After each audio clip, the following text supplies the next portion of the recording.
जय हिंद साथियों, आप सभी का स्वागत करता हूं आप सभी के अपने चैनल टारगेट सिलेक्शन में। साथियों, आज की इस वीडियो में एसएससी जीडी की हिंदी को पूरी तरीके से खत्म कर देंगे। यानी कि जो भी साथियों एसएससी जीडी की हिंदी का ऑफिशियल सिलेबस है उसमें जो जो आपसे चैप्टर्स पूछे जाएंगे, जिन जिन चैप्टर से आपसे प्रश्न पूछे जाएंगे, उन सभी चैप्टर्स को साथियों पूरी तरीके से खत्म किया जाएगा आज की इस वीडियो में। अगर बात करें साथियों एसएससी जीडी की जो ऑफिशियल सिलेबस है उसमें चुनिंदा चैप्टर्स है एसएससी जीडी की हिंदी के, और आज की इस वीडियो में उन सभी चैप्टर्स के अति महत्वपूर्ण प्रश्नों को खत्म कर देंगे आज की इस वीडियो में। तो क्लास आपके साथियों शुरू हो चुकी है। 100 प्रश्न आप यहां पर देखेंगे पूरी हिंदी के सुपर फास्ट तरीके से। तो अगर आप चाहते हैं साथियों एसएससी जीडी में एक फाइनल सीट आप लेना चाहते हैं तो इन 100 सवालों के जवाब आपको मालूम होना चाहिए। क्लास आपकी शुरू हो चुकी है और पहला प्रश्न आपकी स्क्रीन पर है कि संज्ञा को किस नाम से जाना जाता है। तो एक तरीके से अगर बात करें, संज्ञा नाम को कहा जाता है। अब वो किसी का भी दुनिया में अगर किसी का भी नाम है, वो किसी लड़के का नाम है, किसी लड़की का नाम है, किसी आदमी का, किसी औरत का, किसी पहाड़ का, किसी नदी का, किसी का भी अगर नाम है तो उसको साथियों संज्ञा कहा जाएगा। उसके बाद देखिए अगले नंबर का प्रश्न है कि वस्तु, स्थान, भाव या विचार के घोतक शब्द को साथियों क्या कहा जाता है। तो आपसे ये पूछा जा रहा है साथियों इसको क्या कहा जाता है, तो इसको भी संज्ञा कहा जाता है। इसलिए आंसर आपका अगर है ऑप्शन नंबर ए के साथ तो बिल्कुल करेक्ट है। उसके बाद देखिए कि निम्नलिखित में से भाववाचक संज्ञा कौन सी है। इस तरीके का प्रश्न साथियों आपसे एग्जाम में पूछा जाता है कि भाववाचक संज्ञा कौन सी। अब मैं आपको यहां पर बता देता हूं, भाववाचक संज्ञा वो शब्द होगा साथियों जिसमें भाव आपको नजर आ रहा होगा। तो मुझे बताइए, गुरु में क्या भाव नजर आ रहा है? नहीं आ रहा है। मनुष्य में भी नहीं, वीर में भी नहीं। लेकिन चतुरता की अगर बात करें तो चतुरता एक ऐसा शब्द है साथियों जो भाववाचक संज्ञा, इसमें भाव नजर आ रहा है। अगर दुश्मनी की बात करें तो इसमें भी भाव नजर आ रहा है। अगर मित्रता की बात करें तो इसमें भी भाव नजर आ रहा है। तो आंसर यहां पर जिनका भी है ऑप्शन नंबर ए के साथ तो बिल्कुल करेक्ट है। उसके बाद देखिए अगले नंबर का प्रश्न आपकी स्क्रीन पर है। साथियों अगर आप लोग एसएससी जीडी के एग्जाम को बहुत आसानी तरीके से पास करना चाहते हो तो चैनल को आप सभी लोग सब्सक्राइब करके बेल आइकन पर क्लिक कर लीजिए। और उसके अलावा साथियों वीडियो को आप सभी लोग लाइक कर दीजिए, क्योंकि इस वीडियो को बनाने के लिए साथियों बहुत बैकग्राउंड में मेहनत लगी है। चलिए, निम्नलिखित में से कौन सा शब्द व्यक्तिवाचक संज्ञा है। तो अभी आपने देखा भाववाचक संज्ञा साथियों क्या होता है, मैंने आपको बताया। अब आपसे पूछा जा रहा है कि व्यक्तिवाचक संज्ञा क्या होता है, आपको बताना है। देखिए अगर साथियों यहां पर हम लोग बात करते हैं किसी का भी अगर नाम है तो उसको क्या कहा जाएगा, संज्ञा कहा जाएगा। लेकिन अगर मैं आपको यहां पर बता देता हूं, जैसे कि मान लीजिए यहां पर एक शब्द मैंने लिखा है आदमी। अब आदमी जो है ना साथियों ये जातिवाचक संज्ञा होगी। लेकिन अब किसी आदमी का नाम अगर मैं लिखूं यहां पर रमेश, तो ये क्या हो जाएगा, ये आपका साथियों व्यक्तिवाचक संज्ञा हो जाएगी। उसी प्रकार मैंने यहां पर एक शब्द लिखा साथियों नदी, तो ये कौन सी संज्ञा हो जाएगी, ये आपकी जातिवाचक संज्ञा हो जाएगी। लेकिन अगर किसी नदी का मैंने यहां पर नाम लिख दिया, जैसे कि यमुना नदी का नाम लिख दिया, तो ये आपकी साथियों व्यक्तिवाचक संज्ञा हो जाएगी। तो अगर बात करें साथियों, देखिए गाय की अगर बात करें, गाय बहुत तरीके की होती है, बहुत सारी प्रजातियां होती हैं। पहाड़ भी बहुत सारे होते हैं। आम की अगर बात करें, आम की भी प्रजातियां बहुत होती हैं। तो ये क्या हो जाएगा साथियों, अगर बात करें जातिवाचक संज्ञा होगा। लेकिन यमुना एक ही है पूरी दुनिया में, एक ही है साथियों, जो यूनिक होगा ना वो आपका व्यक्तिवाचक संज्ञा कहलाएगा। आंसर आपका जाएगा ऑप्शन नंबर सी के साथ। उसके बाद देखिए नेक्स्ट नंबर का प्रश्न आपकी स्क्रीन पर है। यानी कि साथियों देखिए हम लोग चैप्टर वाइज चल रहे हैं। सबसे पहले संज्ञा होगा, फिर सर्वनाम होगा। इस प्रकार से क्रम के अनुसार हम लोग 100वें प्रश्न तक पहुंचेंगे। और मैं कह सकता हूं साथियों प्रश्न नंबर 1 से लेकर और प्रश्न नंबर 100 तक अगर आपने देख लिया तो हिंदी में साथियों कोई दिक्कत, कोई परेशानी आपकी महसूस नहीं होगी। और सीधे सीधे कहा जा सकता है कि 20 सवालों में से लगभग 14 से 15 सवाल आपको इसी क्लास से देखने को मिल जाएंगे। चलिए, तो 5वें नंबर का साथियों प्रश्न आपकी स्क्रीन पर है कि भाववाचक संज्ञा कौन सी नहीं है, यह आपसे पूछा जा रहा है, बताइए। तो मैंने आपको बताया था जिस किसी भी शब्द में भाव होता है साथियों, जैसे कि मित्रता है, दुश्मनी है, शत्रुता है, ये कैसे शब्द होते हैं, भाववाचक संज्ञा होता है। मुझे ये बताइए साथियों, भाववाचक संज्ञा नहीं है। उतराई की अगर बात करें तो ये भाववाचक संज्ञा है। लड़ाई की अगर बात करें भाववाचक संज्ञा, चतुराई की बात करें तो भाववाचक संज्ञा है। लेकिन मिठाई साथियों भाववाचक संज्ञा नहीं है। नहीं है तो यही आपका राइट आंसर हो जाता है, और जिनका आंसर यहां पर ए है तो बिल्कुल करेक्ट है। उसके बाद देखिए कि जातिवाचक संज्ञा साथियों कौन सी है, आपसे पूछा जा रहा है। तो मैंने आपको साथियों बताया था कि अगर आदमी होगा तो वो जातिवाचक होगा। अगर लड़का होगा, मैंने यहां पर एक शब्द लिख दिया साथियों लड़का, तो लड़का आपका जातिवाचक है। लेकिन अगर लड़के में किसी लड़के का नाम लिख दिया जाए, मान लीजिए सुरेश मैंने यहां पर लिख दिया, तो ये आपका व्यक्तिवाचक हो जाएगा और लड़का शब्द आपका जातिवाचक हो जाएगा। तो अगर बात करें जातिवाचक कौन सा शब्द है, लड़का शब्द जो है ना यहां पर, ये आपका जातिवाचक है। ये आपको साथियों ध्यान रखना है। चलिए उसके बाद देखिए साथियों, अगले नंबर का प्रश्न आपकी स्क्रीन पर है कि क्रोध, कालिमा, मिठास, इसमें कौन सी संज्ञा निहित है, यानी कि ये तीन की अगर बात करें शब्द, इसमें क्या है। देखिए क्रोध की अगर बात करें तो इसमें एक भाव है, तो ये भाववाचक संज्ञा हो गई। मिठास की अगर बात करें, इसमें भी एक भाव है, तो ये भी एक भाववाचक संज्ञा हो गई। और कालिमा की अगर बात करें, इसमें भी साथियों भाव है, तो भाववाचक संज्ञा हो गई। इसलिए आंसर यहां पर जिनका है ऑप्शन नंबर डी के साथ, तो बिल्कुल करेक्ट है। उसके बाद देखिए साथियों, नेक्स्ट नंबर का क्वेश्चन आपकी स्क्रीन पर है, बताइए चलिए कि समूहवाचक संज्ञा साथियों कौन सी होती है, आपसे पूछा जा रहा है। जैसे कि यहां पर अगर बात करें, मैंने आपको एक प्रश्न भी बताया था कि ये सेना शब्द जो है ना, ये समूहवाचक संज्ञा ही तो है। ये आपका व्यक्तिवाचक संज्ञा है और ये आपका भाववाचक है। और जातिवाचक संज्ञा शब्द कौन सा है, लड़का है। अब उसी प्रकार का साथियों प्रश्न है कि समूहवाचक यहां पर आपसे पूछा जा रहा है। समूह, देखिए जिस भी शब्द को पढ़कर हमें ऐसा लगे कि कोई ग्रुप है, कोई समूह है, तो वो आपका क्या होगा, वो आपका साथियों समूहवाचक संज्ञा होगी। यहां पर एक टीम जो होती है साथियों, टीम में कई सारे प्लेयर्स होते हैं, यानी कि वो एक तरीके से समूह ही तो होता है।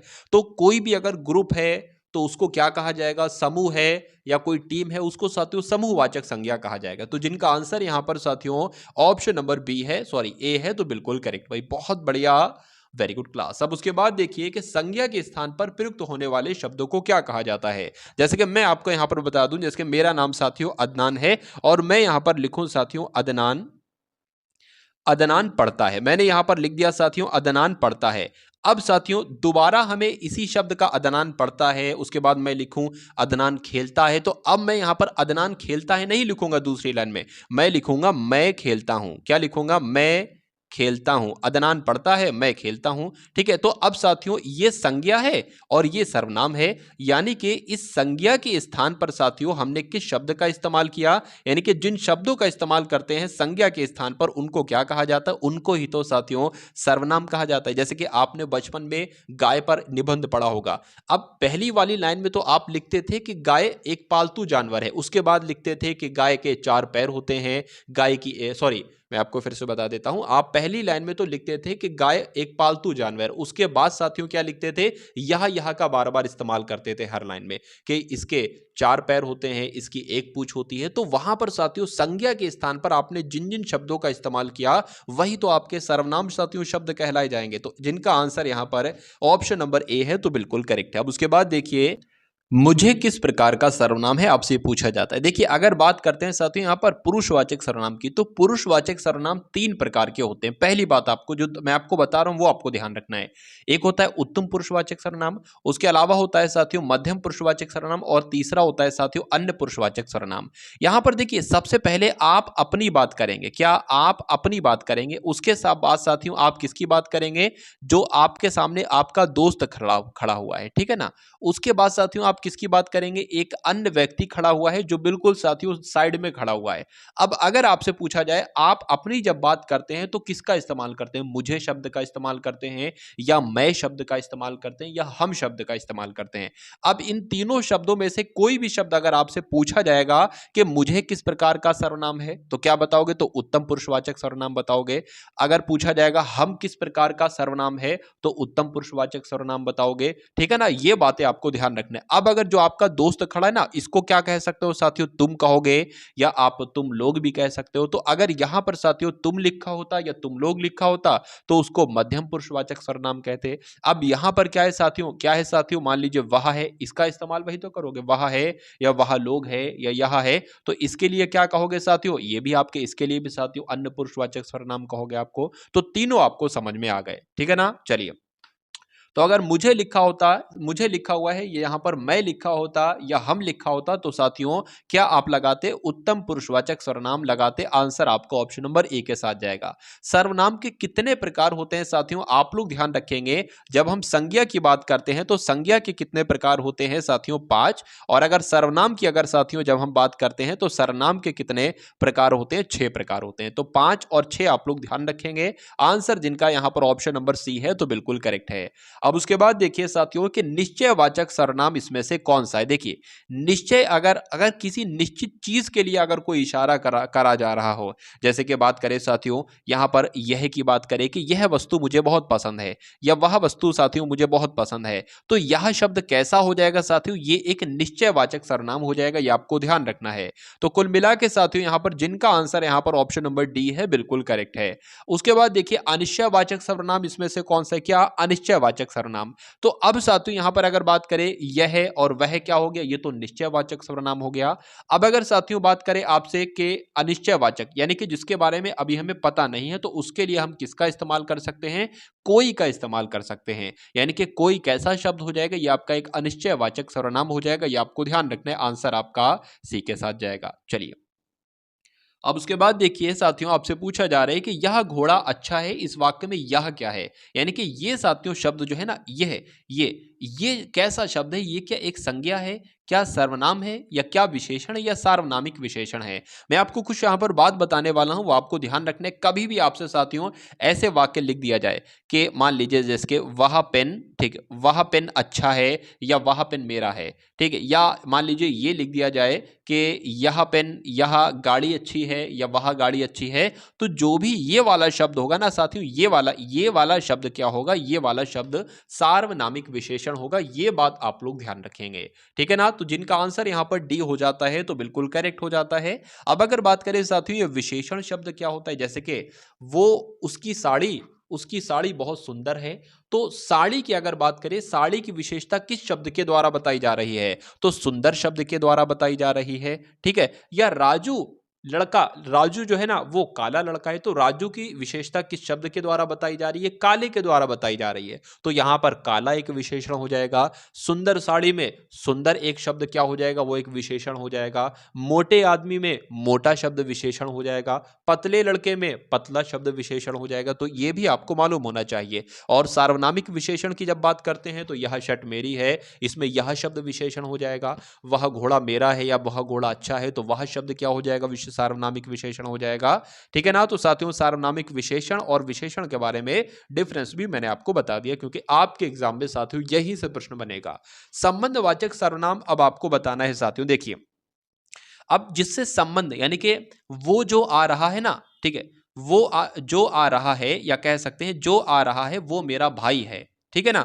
तो एक तरीके से कहीं ना कहीं कुछ रिलेशन हो रहा है जो शब्द के द्वारा। तो संबंधवाचक विशेषण कौन सा होगा साथियों, जो शब्द जो है ना ये आपका संबंधवाचक विशेषण हो जाएगा। ये आपको ध्यान रखना है, आंसर आपका सी के साथ जाएगा।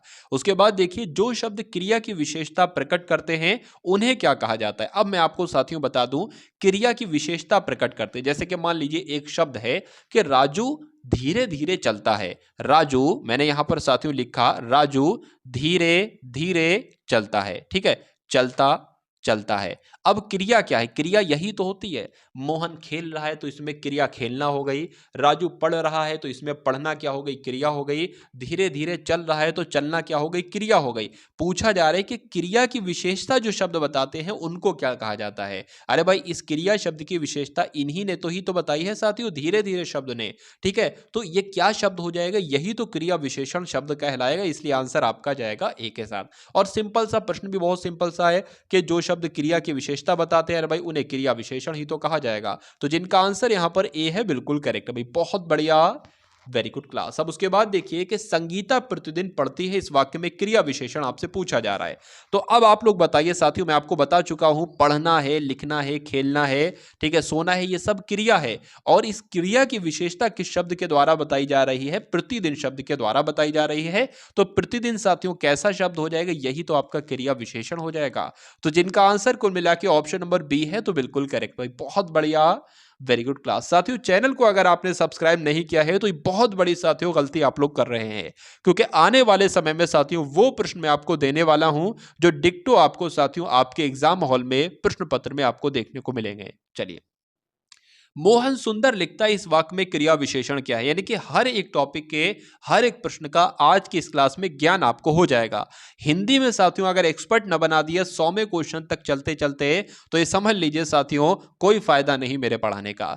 मोहन सुंदर लिखता है, इस वाक्य में क्रिया विशेषण क्या? अच्छा, क्रिया इसमें क्या है? तो क्रिया तो यहां पर लिखना है। अब इस लिखने की विशेषता कौन सा शब्द बता रहा है भाई? सुंदर लिखना। सुंदर लिखना, सुंदर क्या हो जाएगा यहां पर साथियों? आपका क्रिया विशेषण हो जाएगा, ठीक है ना? तो आंसर आपका जाएगा ऑप्शन नंबर बी के साथ, और जिनका आंसर बी है बिल्कुल करेक्ट है। अब उसके बाद देखिए साथियों एक नया टॉपिक आपके स्क्रीन पर शुरू हो जाएगा। अब विलोम शब्द वाला टॉपिक यहां पर शुरू हो चुका है। तो परिश्रम का विलोम साथियों क्या होता है? विश्राम होता है, अश्रम होता है, विश्रम होता है, विश्राम होता है। साथियों कह सकते हैं विश्राम होता है, विश्रांत नहीं। उसके बाद देखिए साथियों अनिवार्य का विपरीतार्थक शब्द आपसे पूछा जा रहा है, यानी कि अनिवार्य का विलोम साथियों क्या होगा? तो अनिवार्य का मतलब होता है करना ही करना है उस काम को। ऐच्छिक का मतलब होता है अगर इच्छा करे तो करो वरना ना करो। तो अनिवार्य का साथियों विलोम क्या हो जाएगा? ऐच्छिक हो जाएगा। आंसर आपका जाएगा बी के साथ। प्रतिकूल का साथियों विलोम अब आपसे पूछा जा रहा है। देखिए ये वो विलोम शब्द है साथियों जो पिछली किसी न किसी परीक्षाओं में पूछे जा चुके हैं यूपी की। तो ये सभी के सभी साथियों बहुत ही इंपॉर्टेंट क्वेश्चन है आपकी स्क्रीन पर। चलिए, तो प्रतिकूल का साथियों विलोम क्या हो जाएगा? आप लोग ध्यान रखेंगे अनुकूल हो जाएगा। आंसर आपका जाएगा ऑप्शन नंबर सी के साथ, और जिनका आंसर यहां पर सी है तो बिल्कुल करेक्ट है। उसके बाद देखिए चिरंतन का विलोम आपसे साथियों यहां पर पूछा जा रहा है, बताइए। तो चिरंतन का विलोम क्या होता है साथियों? चिरंतन का विलोम होता है नश्वर। आप लोग ध्यान रखेंगे, आंसर आपका ए हो जाता है। उसके बाद देखिए सुलभ का साथियों विलोम क्या होता है, बताइए। तो सुलभ का विलोम क्या हो जाएगा? दुर्लभ हो जाएगा। आंसर आपका जाएगा डी के साथ। उसके बाद देखिए साथियों दीर्घायु का विलोम क्या होगा? तो दीर्घायु के विलोम की जब बात करते हैं, देखिए दीर्घ का विलोम होता है अल्प, और आयु लिखा हुआ है तो यहां पर भी आयु हो जाएगा। तो दीर्घायु का विलोम अल्पायु, और अल्पायु का विलोम पूछे तो दीर्घायु। उसके बाद देखिए अगले नंबर का प्रश्न है कि व्यष्टि का साथियों विलोम क्या होगा? तो व्यष्टि का विलोम जो होगा ना वो साथियों समष्टि होगा। क्या होगा? समष्टि होगा, इसलिए आंसर आपका सी के साथ जाएगा। भूगोल का विलोम साथियों क्या होगा? भूगोल तो एक सब्जेक्ट होता है ना, तो भूगोल का साथियों विलोम होता है खगोल। ये आप लोग ध्यान रखेंगे, ये बहुत ही इंपॉर्टेंट क्वेश्चन है साथियों, आपके एग्जाम में आने के बहुत ज्यादा चांसेस हैं। सहयोग का साथियों विलोम क्या होगा? तो सहयोग की अगर बात करें साथियों, सहयोग का विलोम जो होगा ना वो प्रतियोगी होगा। या आप लोग ध्यान रखेंगे, आंसर आपका जाएगा ऑप्शन नंबर ए के साथ। उसके अलावा साथियों जोड़ का विलोम क्या होगा? तो जोड़ का विलोम क्या होगा? घटाव होगा, यानी कि प्लस का विलोम क्या होगा? माइनस होगा। उसके बाद देखिए अनुकूल का विलोम साथियों आपसे पूछा जा रहा है, तो अनुकूल का विलोम क्या होगा? प्रतिकूल होगा। राइट आंसर आपका किस ऑप्शन के साथ जाएगा? तो ऑप्शन नंबर ए के साथ जाएगा। भाई बहुत बढ़िया, वेरी गुड क्लास। साथियों क्लास को अगर आपने लाइक ना किया हो तो क्लास को एक बार लाइक कर दीजिए, और बेल आइकन पर साथियों जरूर क्लिक कर लीजिए। आप लोग जो जैसा घंटे वाला आइकन दिख रहा है ना आपको, वहां पर क्लिक करके साथियों ऑल पर आपको क्लिक कर लेना है, ठीक है। जैसे ही कोई वीडियो यहां पर पूरा एसएससी जीडी का साथियों मैक टेस्ट में आपके लिए डालता हूं वैसे तो डेली, तो जैसे ही वो मैं साथियों इस चैनल पर डालूं तो तुरंत आपके पास एक नोटिफिकेशन आ जाए कि टारगेट सिलेक्शन ने क्या किया है, एक वीडियो साथियों अपलोड की है। चलिए खैर, तो उत्कर्ष का साथियों आपसे विलोम पूछा जा रहा है, तो उत्कर्ष का विलोम क्या होता है? अपकर्ष होता है। ये आप लोग ध्यान रखेंगे, आंसर आपका सी के साथ जाएगा।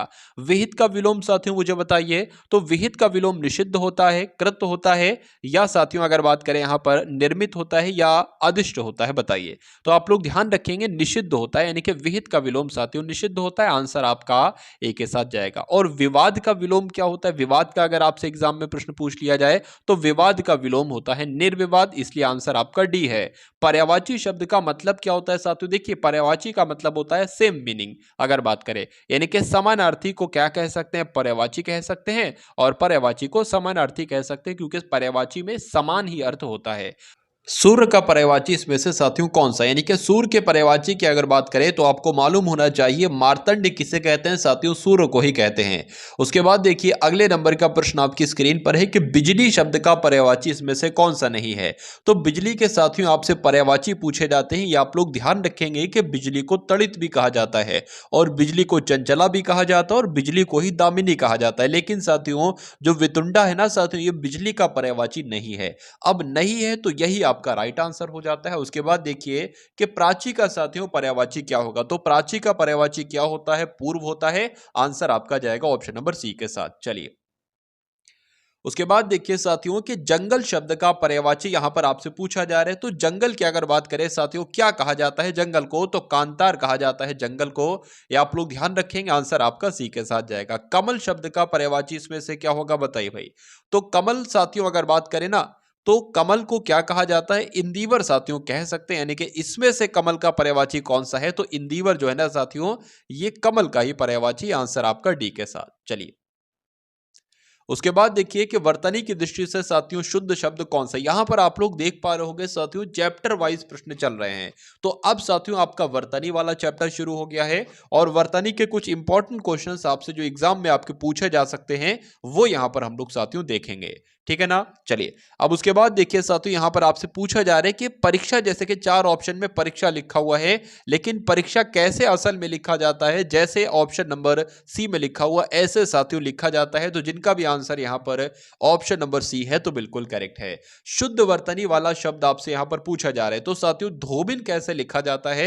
जैसे ऑप्शन नंबर ए में लिखा है, बी में लिखा है, सी में लिखा है, डी में लिखा है। तो धोबिन साथियों कैसे लिखा जाता है? जैसे ऑप्शन नंबर ए में लिखा है। तो कौन से ऑप्शन की शुद्ध वर्तनी है? ऑप्शन नंबर ए वाले की बिल्कुल सही वर्तनी है, तो यही आपका राइट आंसर हो जाता है। उसके बाद देखिए कि शुद्ध वर्तनी वाला शब्द फिर से आपके सामने 4 ऑप्शन है और पूछा जा रहा है कि भागीरथी कैसे लिखा जाता है।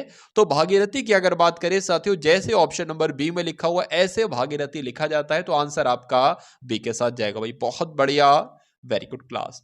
शुद्ध वर्तनी वाला इसमें से शब्द कौन सा, यानी कि विरहिणी साथियों किस प्रकार लिखा जाता है, आपसे पूछा जा रहा है। तो विरहिणी जैसे ऑप्शन नंबर ए में लिखा है वैसे नहीं, जैसे बी में लिखा है वैसे भी नहीं साथियों, जैसे आपका ऑप्शन नंबर सी में लिखा हुआ है विरहिणी, इस प्रकार से लिखा जाता है। उसके बाद देखिए कि निम्नलिखित में से कौन सा शब्द शुद्ध है। तो साथियों कवित्री कैसे लिखा जाता है, अब आपसे ये पूछा जा रहा है।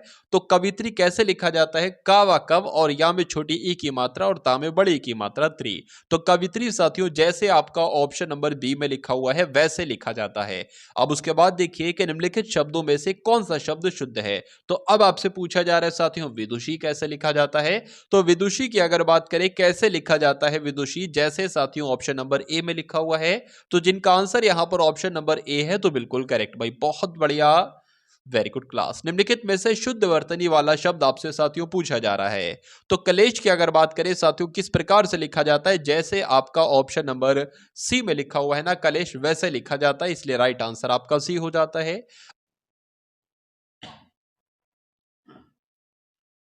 चलिए तो अब देखिए और बताइए यहां पर साथियों सन्यासी कैसे आपका लिखा जाता है। कौन सा ऑप्शन में सन्यासी बिल्कुल सही तरीके से लिखा हुआ है। तो जैसे साथियों ऑप्शन नंबर ए में सन्यासी लिखा है ना, ऐसे बिल्कुल सही है साथियों। ये आप लोग ध्यान रखेंगे सन्यासी किस प्रकार से लिखा जाएगा, क्योंकि सन्यासी की वर्तनी बहुत साथियों आपसे पूछी जाती है आपके एग्जाम में।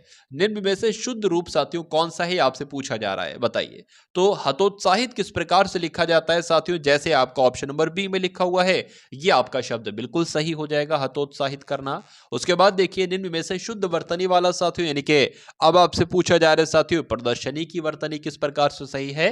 तो ये तो साथियों प्रदर्शनी लिखा हुआ है जो कि गलत है।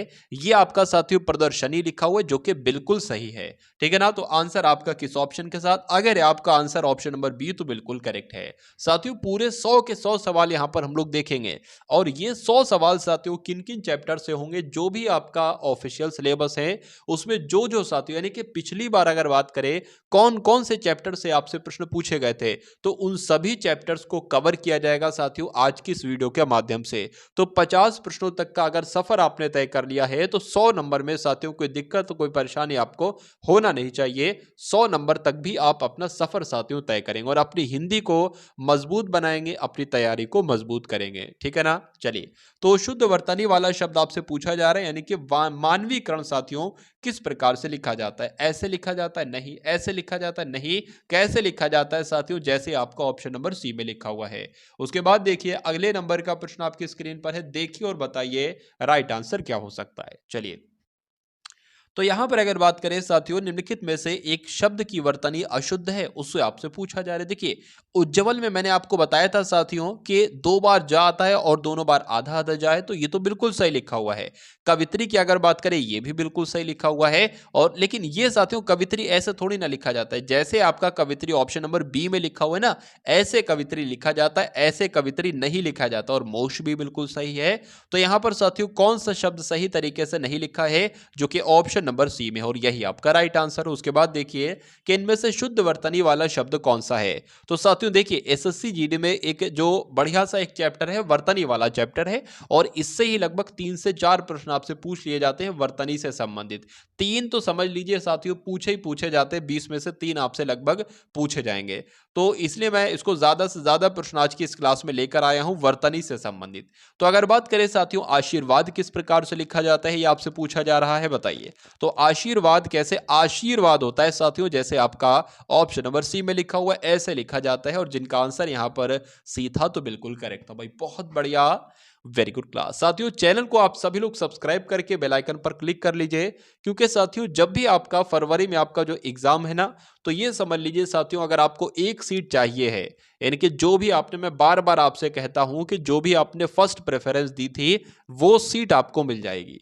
क्या करना होगा, कोई बहुत बड़ा काम नहीं करना होगा। डेली साथियों एसएससी जीडी के लिए मैं प्रैक्टिस लाता हूं, एक प्रैक्टिस सेशन रखता हूं, यानी कि एक तरीके से फुल मॉक टेस्ट रखता हूं, जिसमें साथियों 20 प्रश्न हिंदी के होते हैं, 20 प्रश्न सामान्य ज्ञान के होते हैं, 20 प्रश्न मैथ के होते हैं, 20 प्रश्न रीजनिंग के होते हैं। मतलब एक ही वीडियो में ये 80 प्रश्न होते हैं, 4 विषयों से संबंधित 20-20-20 प्रश्न। और वो साथियों पूरा मॉडल पेपर में वैसे ही बनाने की कोशिश करता हूं जैसा आपका रियल प्रश्न पत्र साथियों आ सकता है। तो बहुत सारी क्लासेस साथियों वैसी मैंने तैयार भी कर दी हैं, 80-80 प्रश्नों की। वो क्लासेस साथियों आप कैसे देख सकते हैं, लगभग 5 से 6 अभी मॉडल पेपर तैयार हुए होंगे, जो चैनल पर साथियों अभी अवेलेबल हैं, बिल्कुल निःशुल्क, कोई चार्ज नहीं साथियों। इस चैनल के माध्यम से मैं पूरी उम्मीद करता हूं, आशा दिलाता हूं कि साथियों कभी भी कोई भी आपसे चार्ज ना लिया जाए, ऐसी मैं कोशिश करूंगा। ठीक है, चलिए। भले अगर मुझे अपने जेब से पैसा लगाना पड़े पीपीटी को बनवाने में, कुछ भी करने में, लेकिन आपसे कोशिश करूंगा कि ना लिया जाए। खैर, तो यहां पर साथियों मैं आपसे ये कहना चाहता हूं कि जो भी 5 से 6 मॉडल पेपर मैंने तैयार कर दिए हैं, उनको आप लोग जाकर एक बार देख लीजिएगा चैनल में जाकर। और वो कैसे आप देख सकते हो, इसी वीडियो में मैं आपको बताऊंगा साथियों, एंड में ही बता दूंगा। चलिए, तो शुद्ध वर्तनी का साथियों शब्द आपसे पूछा जा रहा है, यानी कि उत्सव साथियों किस प्रकार से लिखा जाता है। जैसे आपका ऑप्शन नंबर बी में लिखा हुआ है, उत्सव ऐसे लिखा जाता है। और जिनका आंसर यहां पर बी है, तो बिल्कुल करेक्ट है। उसके बाद देखिए फिर से एक साथियों एक नया शब्द आपके स्क्रीन पर है कि साथियों निदर्शन किस प्रकार से लिखा जाता है। तो निदर्शन कैसे लिखा जाता है, जैसे ऑप्शन नंबर बी में लिखा हुआ है, ऐसे साथियों निदर्शन लिखा जाता है, निदर्शन। उसके बाद देखिए साथियों फिर से एक शुद्ध वर्तनी का आपको चयन करना है, बताइए। तो ज्येष्ठ साथियों किस प्रकार से लिखा जाता है, ऐसे लिखा जाता है, तो नहीं, इस प्रकार से नहीं, इस प्रकार से नहीं साथियों, कैसे लिखा जाता है, जैसे आपका ऑप्शन नंबर डी में लिखा हुआ है, तो यही आपका राइट आंसर हो जाता है। अब उसके बाद देखिए शुद्ध वर्तनी वाला फिर से साथियों यहां पर एक शब्द आपके सामने आ चुका है। अभी 2 से 3 प्रश्न और आ सकते हैं। तो यहां पर अगर बात करें, आपसे पूछा जा रहा है कि शुद्ध वर्तनी का चयन कीजिए, अंतर्धान किस प्रकार से लिखा जाएगा। यह सही शब्द है, नहीं, अंतर्धान ऐसे लिखा जाएगा, बिल्कुल सही साथियों, ऐसे ही लिखा जाएगा।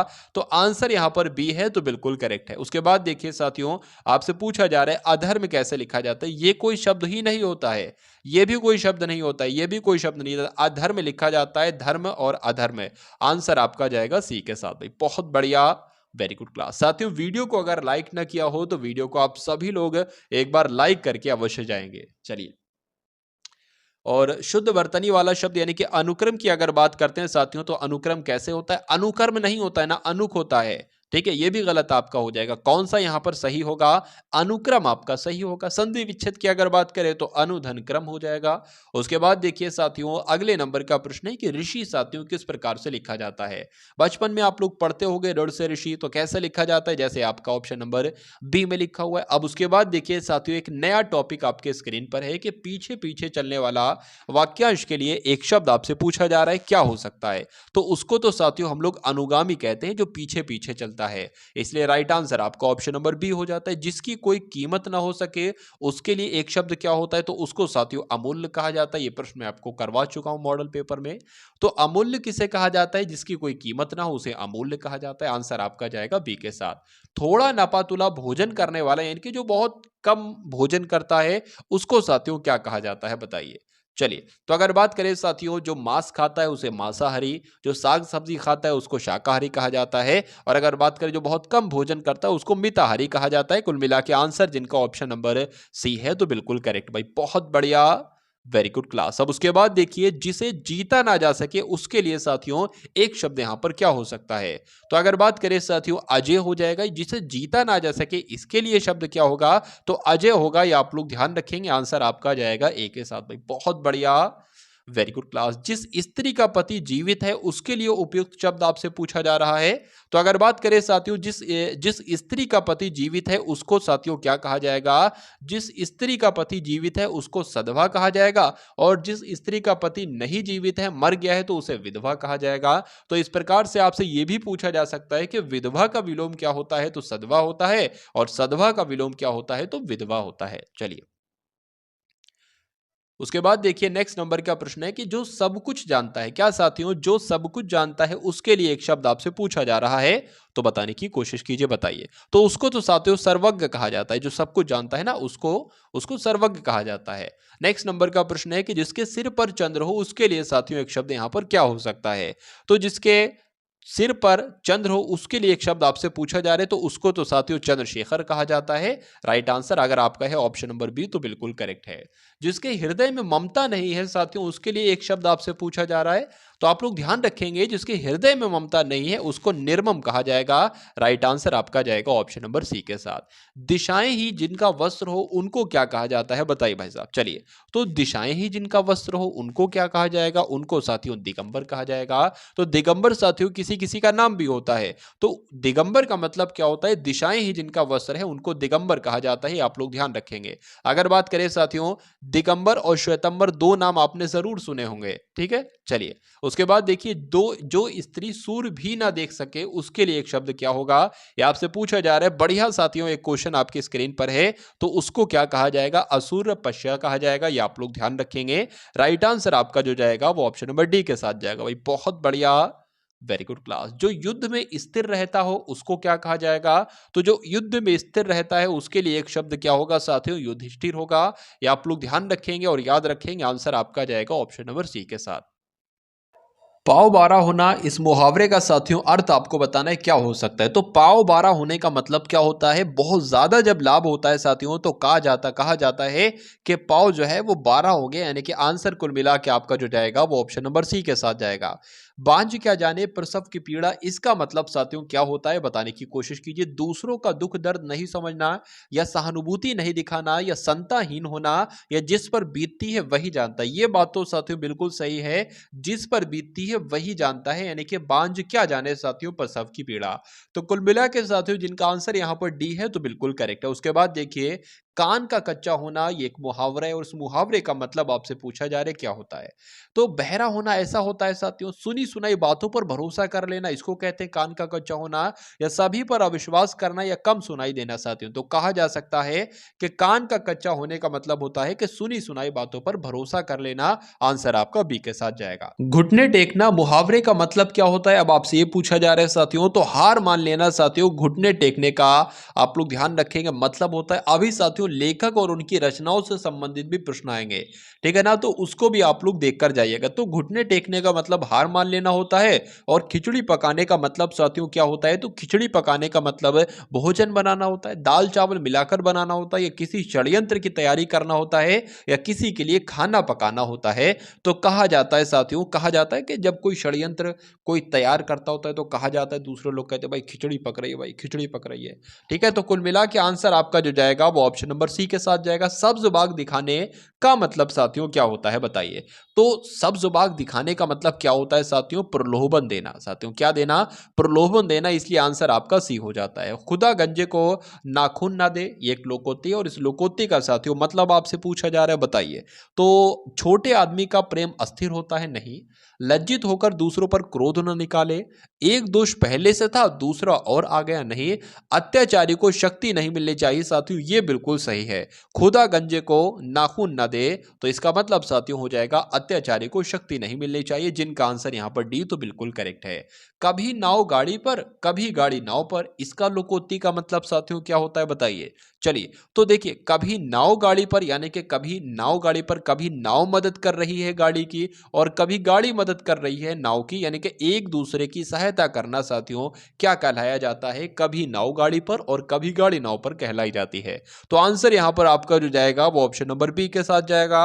उसके बाद देखिए कि एक हाथ से ताली नहीं बजती, इस लोकोक्ति का साथियों मतलब आपसे पूछा जा रहा है बताइए। चलिए, तो एक हाथ से ताली नहीं बजती साथियों, शत्रुता दोनों पक्षों की गलती से होती है या संघर्ष बराबरी वाले दो पक्षों में होना चाहिए, एक आदमी से काम नहीं चलता या सराहना के लिए दोनों ने ताले बजाए। तो कहा जा सकता है साथियों, आप लोग ध्यान रखेंगे, शत्रुता दोनों पक्षों की गलती से होती है। कभी भी साथियों एक साइड की अगर बात करें, लड़ाई एक साइड से नहीं होती, दोनों साइड की अगर बात करें गलती होती, ये भी कह सकते हैं एक तरीके से, कभी कभी ऐसा होता है। मतलब कुल मिला के साथियों शत्रुता जो होती है ना, वो दोनों पक्षों की गलती से ही होती है। दुश्मनी दोनों पक्षों की गलती होती है, अगर किसी की गलती छोटी है तो किसी की गलती बड़ी है। ठीक है, चलिए, तो कुल मिला के आंसर आपका ए हो जाता है। उसके उड़ती चिड़िया के पंख गिनना, इस मुहावरे का साथियों मतलब क्या होता है? देखिए, उड़ती चिड़िया के पंख गिनना एक इम्पॉसिबल काम है, एक असंभव काम है। तो कहा जा सकता है साथियों असंभव कार्य करना, ये आपका राइट आंसर हो जाता है। उसके बाद देखिए, नक्कार खाने में तूती की आवाज, ये एक मुहावरा, इस मुहावरे का साथियों अर्थ आपसे पूछा जा रहा है। तो तूती की आवाज सबसे ऊंची होती है, नक्कार खाने में तूती नहीं बोलती, या नकारे लोगों की सर्वत्र तूती बोलती रहती है, या समर्थ व्यक्ति के सामने असमर्थ व्यक्ति का प्रभाव नहीं पड़ता, तो ये आपका राइट आंसर हो जाता है। ठीक है ना, तो आंसर आपका डी है। उसके बाद देखिए कि रविन्द्रनाथ टैगोर का नाम सांस्कृतिक एवं जगत में सदा अविस्मरणीय रहेगा। तो अब साथियों देखिए, एसएससी जीडी की अगर बात करें तो खाली जगह से संबंधित साथियों प्रश्न आपसे पूछे जाते हैं। तो यहां पर भी साथियों खाली जगह से संबंधित प्रश्न आपकी स्क्रीन पर आ गया है। तो बताइए इसका राइट आंसर क्या है? पिछली बार की अगर बात करें साथियों 2021 के पेपर की एसएससी जीडी के, तो हर एक साथियों शिफ्ट में, ये समझ लीजिए हर एक पेपर में 3 से 4 तक क्वेश्चन थे साथियों खाली जगह के।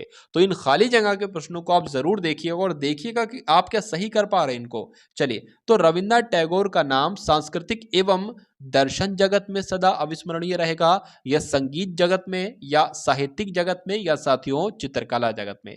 तो रविन्द्रनाथ टैगोर चित्रकला से संबंधित थोड़ी न थे साथियों, दर्शन से भी नहीं थे और संगीत से भी नहीं थे। अगर रविन्द्रनाथ टैगोर की बात करते हैं तो ये सांस्कृतिक एवं साहित्यिक जगत से संबंधित थे, इसलिए आंसर आपका जो जाएगा वो ऑप्शन नंबर सी के साथ जाएगा। उसके बाद देखिए कि मनुष्य मृत्यु को असुंदर ही नहीं मानता है, भी मानता है, यानी कि अनिवार्य भी मानता है, या सुंदर भी मानता है, या त्याज्य भी मानता है, या अपवित्र भी मानता है। तो कहा जाएगा साथियों मनुष्य मृत्यु को असुंदर ही नहीं, यानी कि मनुष्य जो है ना वो मृत्यु को बिल्कुल पसंद नहीं करता है, बिल्कुल सुंदर नहीं मानता है, उसको बिल्कुल खराब मानता है एक तरीके से कहा जाए। तो मनुष्य मृत्यु को असुंदर ही नहीं अपवित्र भी मानता है। तो आंसर आपका किस ऑप्शन के साथ जाएगा? यानी कि खाली जगह में जो शब्द आएगा ना साथियों, वो ऑप्शन नंबर डी ही आएगा। उसके बाद देखिए, जो लोग समय का ख्याल नहीं रखते उनकी तारीफ की जाती है, उनकी शिकायत की जाती है, उनकी प्रशंसा की जाती है, उनकी निंदा की जाती है, बताइए। तो साथियों देखिए, जो समय का ख्याल नहीं रखते ना, उनकी तारीफ थोड़ी ना की जाएगी, उनकी प्रशंसा भी नहीं की जाएगी, उनकी शिकायत किससे करोगे? किसी से नहीं भाई, उनकी निंदा ही कर सकता है बंदा। तो आंसर आपका डी हो जाता है। चलिए, अब साथियों यहाँ पर आप लोग लेखक और उनकी रचनाओं से संबंधित कुछ बहुत ही इंपॉर्टेंट क्वेश्चन यहाँ पर आप लोग देखेंगे। जैसे कि चंद्रकांता ये एक उपन्यास है और इस उपन्यास के लेखक साथियों कौन है? तो देवकी नंदन खत्री है। आंसर आपका जाएगा ए के साथ। उसके बाद देखिए, सेवा सदन साथियों किसका उपन्यास है? तो सेवा सदन की अगर बात करें तो ये तो मुंशी प्रेमचंद्र का उपन्यास है, इसलिए राइट आंसर आपका भी हो जाता है। हिंदी का पहला उपन्यास साथियों किसे माना जाता है? तो अगर बात करते हैं परीक्षा गुरु की, तो आप लोग ध्यान रखेंगे हिंदी का पहला उपन्यास उपन्यास परीक्षा गुरु को माना जाता है। मृगनयनी उपन्यास ये साथियों किसका है? तो मृगनयनी उपन्यास किसका है? वृंदालाल वर्मा का है। ये आप लोग ध्यान रखिएगा, आंसर आपका सी हो जाता है। किस काल को स्वर्ण काल कहा जाता है? बहुत इंपॉर्टेंट क्वेश्चन है साथियों, डबल स्टार लगाकर इस क्वेश्चन को साथियों अपने मनोमस्तिष्क में स्टोर करेंगे। तो भक्ति काल एक ऐसा काल है जिस काल को साथियों स्वर्ण काल कहा जाता है, इसलिए राइट आंसर आपका बी है भाई। बहुत बढ़िया, वेरी गुड क्लास। सूरदास के गुरु कौन थे? तो सूरदास के गुरु का नाम क्या था? रामानंद था, माधवाचार्य था, रामदास था या वल्लभाचार्य था? तो साथियों क्या था? वल्लभाचार्य था, ये आप लोग ध्यान रखेंगे। राइट आंसर आपका डी के साथ। मैला आंचल के साथियों लेखक कौन थे? आपसे पूछा जा रहा है, बताइए। तो मैला आंचल के लेखक कौन थे साथियों? फणीश्वर नाथ रेणु इनका नाम था, और ये मैला आंचल इन्होंने लिखा था, इसलिए लेखक कौन थे मैला आंचल के? तो फणीश्वर नाथ रेणु ही थे। उसके बाद देखिए अनाम दास का पोथा, ये उपन्यास किसका है? तो हजारी प्रसाद द्विवेदी का साथियों ये उपन्यास है, जिस उपन्यास का नाम है अनाम दास का पोथा। राइट आंसर आपका सी के साथ। भारत भारती के रचयिता साथियों कौन है, बताने की कोशिश करेंगे। तो भारत भारती के रचयिता की अगर बात करें मैथिली शरण गुप्त हैं, और ये रचना साथियों बहुत बार आपके एग्जाम में पूछी जा चुकी है। उसके बाद देखिए ध्रुव स्वामिनी एक नाटक है, और इसके रचयिता कौन है? तो ध्रुव स्वामिनी हो गया साथियों, के रचयिता कौन हो जाएंगे साथियों? जयशंकर प्रसाद हो जाएंगे। राइट आंसर आपका ऑप्शन नंबर सी के साथ जाएगा भाई। बहुत बढ़िया, वेरी गुड क्लास। चलिए उसके बाद देखिए साथियों कविता क्या है? ये एक निबंध है, और इस निबंध को किसने लिखा, इस निबंध को किसने रचा, इसके रचनाकार कौन है? तो नाम आप लोग ध्यान रखेंगे साथियों, रामचंद्र शुक्ल इनका नाम है। और कौन सा निबंध इन्होंने लिखा, कविता क्या है, इस नाम का एक निबंध इन्होंने लिखा था, ये भी आप लोग ध्यान रखेंगे। चिंतामणि के रचयिता कौन है, आपसे पूछा जा रहा है, बताइए। देखिए साथियों मैं आपको यहां पर बता देता हूं, जो हमारी 5 से 6 या हो सकता हो 6 से 7 हो, ये पूरे पूरे मॉडल पेपर हैं। इसमें 20 प्रश्न हिंदी के हैं, 20 प्रश्न सामान्य ज्ञान के हैं, 20 प्रश्न साथियों मैथ के हैं, 20 प्रश्न रीजनिंग के हैं। तो ये लगभग एक एक घंटे के आसपास की साथियों वीडियो आपको मिलेगी।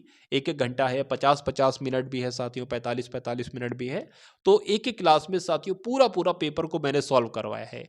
उस प्लेलिस्ट का, पूरी प्लेलिस्ट का लिंक साथियों मैं आपको डिस्क्रिप्शन में दे दूंगा। वहां से जाकर आप लोग क्या कर सकते हैं साथियों, उस पूरी क्लासेस को देख सकते हैं बिल्कुल निःशुल्क में। ठीक है, वहां पर और भी कई सारी क्लासेस हैं, इंपॉर्टेंट क्लासेस हैं, फ्री कंटेंट है सारा। तो वहां से साथियों जाकर देखकर आप अपना एक सिलेक्शन निश्चित कर सकते हैं। चलिए, तो चिंतामणि के साथियों रचयिता की यहां पर बात आ रही थी, तो रामचंद्र शुक्ल का नाम आप लोग ध्यान रखेंगे, चिंतामणि के रचयिता हैं। उसके बाद देखिए साथियों जन्मेजय का नागयज्ञ, ये किसकी कृति है, आपसे पूछी जा रही है, बताइए। चलिए, तो ये किसकी करती है? आंसर आपका किस ऑप्शन के साथ जाएगा साथियों? ऑप्शन नंबर बी के साथ जाएगा, और जिनका आंसर यहां पर बी है तो बिल्कुल करेक्ट भाई। बहुत बढ़िया, वेरी गुड क्लास। उसके बाद देखिए पंच परमेश्वर की अगर बात करें, तो पंच परमेश्वर के लेखक कौन है, ये आपसे पूछा जा रहा है। तो मुंशी प्रेमचंद साथियों पंच परमेश्वर के लेखक हैं। तोड़ती पत्थर ये एक कविता है, और इस कविता की अगर बात करें साथियों कौन है, बताइए। इस कविता को किसने लिखा था? तो आप लोग ध्यान रखेंगे, सूर्यकांत त्रिपाठी निराला के द्वारा तोड़ती पत्थर नाम की एक कविता को लिखा गया था। चलिए, उसके बाद देखिए साथियों आज की इस क्लास का अंतिम प्रश्न आपकी स्क्रीन पर है कि हार की जीत के कहानीकार कौन है, आपसे पूछा जा रहा है, तो बताइए। तो इनका नाम साथियों क्या था? सुदर्शन इनका नाम था, ये आप लोग ध्यान रखेंगे। आंसर आपका जो जाएगा वो ऑप्शन नंबर ए के साथ जाएगा भाई। बहुत बढ़िया, वेरी गुड क्लास। तो ये साथियों हिंदी के टॉप लेवल के सभी चैप्टर के क्वेश्चंस मैंने आपको करवाए, या आपके एग्जाम के लिए बहुत ही साथियों हेल्पफुल क्लास रही होगी। तो जैसी भी आपको ये क्लास रही है, कैसी भी लगी है साथियों, कोई कमी लगी है तो वो भी बताएंगे, कोई दिक्कत कोई परेशानी आपको क्लास में लगी है तो वो भी बताएंगे, मैं उसमें सुधार करने की पूरी से पूरी कोशिश करूंगा। इस क्लास के बारे में अपनी अगर बात करें साथियों, अपने विचारों को कमेंट सेक्शन में सजोइएगा। और इस क्लास की अगर बात करें, वीडियो को लाइक नहीं किया तो वीडियो को एक बार लाइक करके इस वीडियो को कम से कम 2 मित्रों को आपको शेयर अवश्य करना है। उसके अलावा साथियों डिस्क्रिप्शन में आपको जाना है, डिस्क्रिप्शन में जाकर साथियों एक अपना एक ग्रुप है, व्हाट्सएप ग्रुप है, उसको ज्वाइन करेंगे, और प्लेलिस्ट का लिंक भी मैंने आपको दे दिया है, वहां से जाकर पूरे पूरे मॉडल पेपर डबल स्पीड में साथियों वॉच कर लेंगे। तो मिलते हैं हम सभी लोग आने वाली वीडियो में। जय हिंद साथियों।